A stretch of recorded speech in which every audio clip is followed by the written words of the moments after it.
On national issues, I want to make my point on two things. You cannot rewrite history. History is there.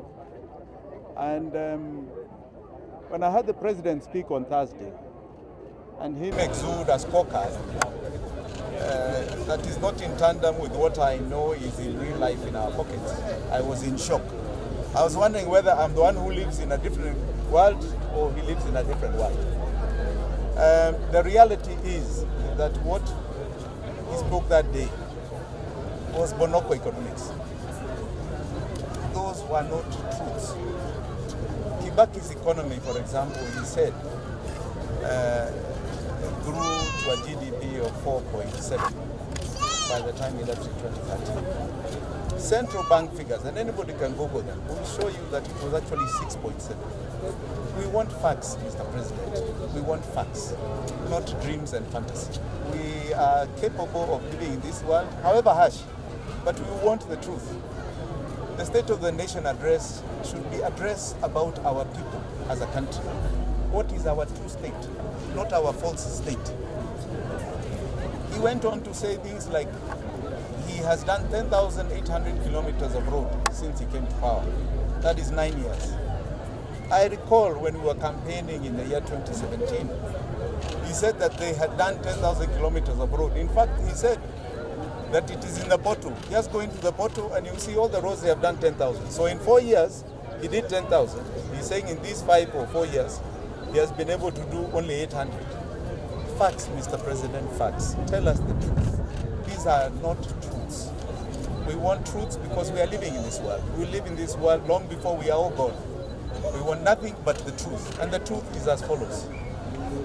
You have tripled, you have quadrupled, you have raised our debt to more than 600% of what you found. That debt we are not enjoying because it has gone to things we cannot explain.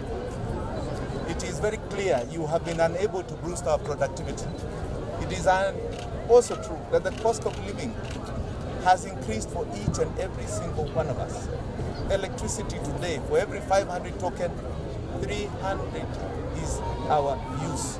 200 has gone to tax.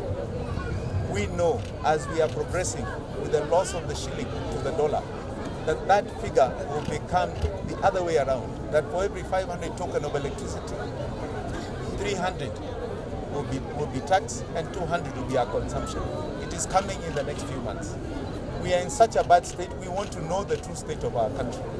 And aside from knowing the true state, we know you don't have time to recover this economy, but let those who are aspiring as I am for presidency not tell Kenyans lies.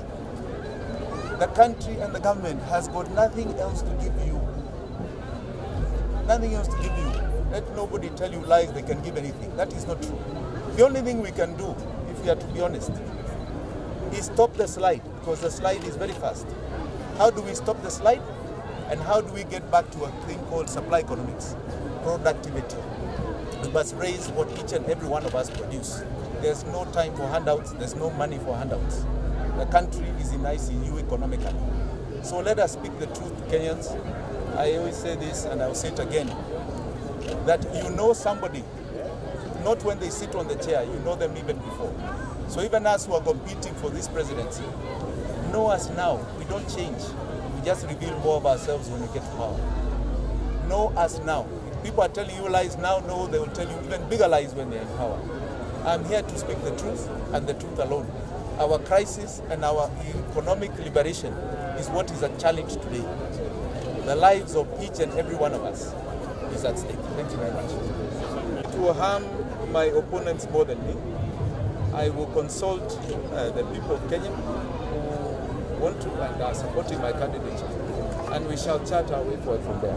We hope that this is achieved in the next few months. Yes. But I'm hopeful. I believe in ODM. I like the party very much. And I'm hopeful that it will stand by the tenets of its constitution. So some Kenyans are eager to see you campaign alongside you. You know, I'm glad to hear that. You know, Raila is my good friend, and I have a lot of respect for him. I have said before, and I'll say it again, he is the hero of the second liberation. And for that, we owe this democratic space that we have. He has not said he's a candidate. He has not declared. And should he declare, I think the first thing is to show Kenyans that we believe in democracy. We as a party called ODM must show this country and the world that we can go by a process that you've seen in other places in the world, where we have debates, where we have our issues debated. I hope that is the platform you're talking about, where we are campaigning for the party and we are campaigning for internal democracy. That space I will be. But if he decides and chooses to run, we are competitors. And as competitors, let the best man win. Are you going to attend the event? No, I've not been invited. I don't know what it is because it's not an ODM affair. I hear it's Azimio.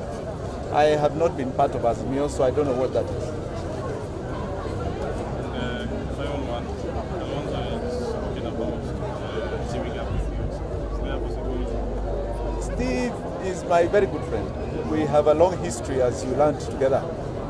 Let me tell you, we will team up with like-minded people all over this country and like-minded leaders, especially those that understand that the liberation we have going forward is economic liberation.